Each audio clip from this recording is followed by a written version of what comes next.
Well, come back to the second module, second segment of the seventh lecture, Virtue Ethics. And in this segment, I want to point out the connection that virtue ethicists see between, first of all, the virtuous person's flourishing as a human being, and second of all, as the virtuous person cooperating with other people for mutual advantage. First point to make is that virtue ethics has a very, very different notion of happiness than utilitarianism does. The utilitarian view of happiness is subjective happiness. It involves pleasurable sensations, satisfied preferences, it's hedonistic, it involves the collection or creation or acquisition of wealth in order to satisfy one's preferences and so on. But it's very much about how your life feels to you inside. Virtue ethics has an objective notion of happiness.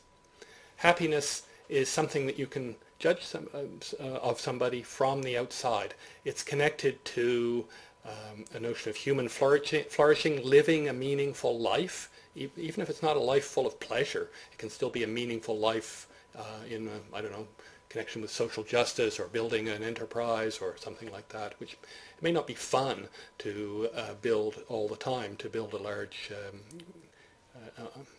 enterprise as an entrepreneur, but you may find that it's a flourishing way to live your life.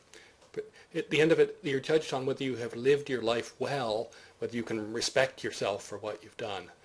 This utilitarian view is called hedonism. The virtue ethics view is called eudaimonism. And these are Greek words, one meaning pleasurableness, the other meaning something more objective, flourishing in a certain way. The other difference between utilitarianism and virtue ethics is that it's not, the relationship between virtues and human flourishing is not causal. In utilitarianism, you want to make decisions and do whatever you have to do to produce pleasure, net benefit of pleasure, to cause pleasure. Virtue is not good for human flourishing because it causes human beings to flourish. Rather, having virtues, having a good character, is part of what it is to be a virtuous person, a flourishing person. Virtues in part constitute what it is to flourish. Because you have these character traits, you're already on the way to having a meaningful and objectively happy life. The other connection of virtues is to human flourishing of a certain sort and to social cooperation. So go back to the pin factory example, the simple one here of Jack and Jill. Working by themselves, they can each produce 9 a day. If they work together, they can produce 90, and if they divide that up fairly, they'll get 45 each. Okay? This is the situation they're in if they specialize and cooperate and divide the labor. The problem is that they have to also coordinate their behavior.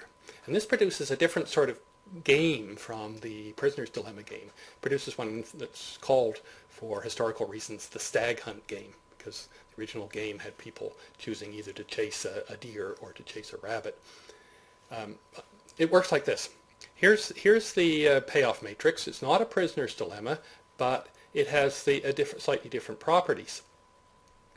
If Jack and Jill have to decide independently, without seeing each other, whether to fulfill their agreement to cooperate or to specialize in what they're doing, or to produce pins and both the pin head and the pin shaft by themselves. Now the trouble is that they can lose if they cooperate and the other person doesn't, because if say Jill, where's Jill here? If Jill decides to specialize in the production of pin shafts of the pin body by herself, then she at the end of the day is going to end up with 90 of these.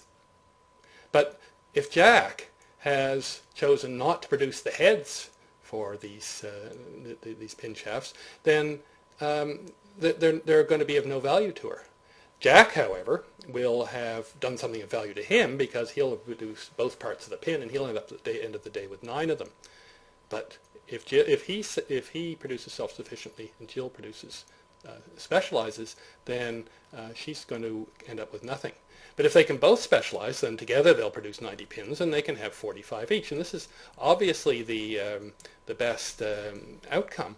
But if they can't really trust each other, and they don't know that the other person is virtuous, then they're going to probably end up in another position on this in this game, which is over here, because they'll both end up trying to produce self-sufficiently, and they'll only end up with 9 in the lower right. Okay, but virtuous people, people who trust each other, they have the courage to trust the other person, and who keep their word, and who have this trait and can be trusted, then they can coordinate their behavior better, and they can end up achieving the gains from cooperation.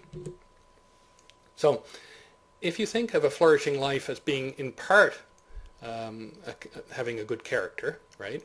That's the idea that the original idea that being a virtuous person is in part constituted by having being a flourishing person is in part constituted by being a certain way, which is having certain virtues and having the admiration of your society around you. But and some philosophers, like the Stoics, have said that's enough. Virtue is its own reward. That's all you need. But maybe if virtue is not totally its own reward, and you may require that the circumstances of your life be happy in a certain way, then cooperation and coordination in your community helps you do that. And those two things together can result in a flourishing life. So here's a little question, just to review some of these ideas. Which of the following is the best example of an ethical virtue? So pause the video, pick one, and I'll be back in a second.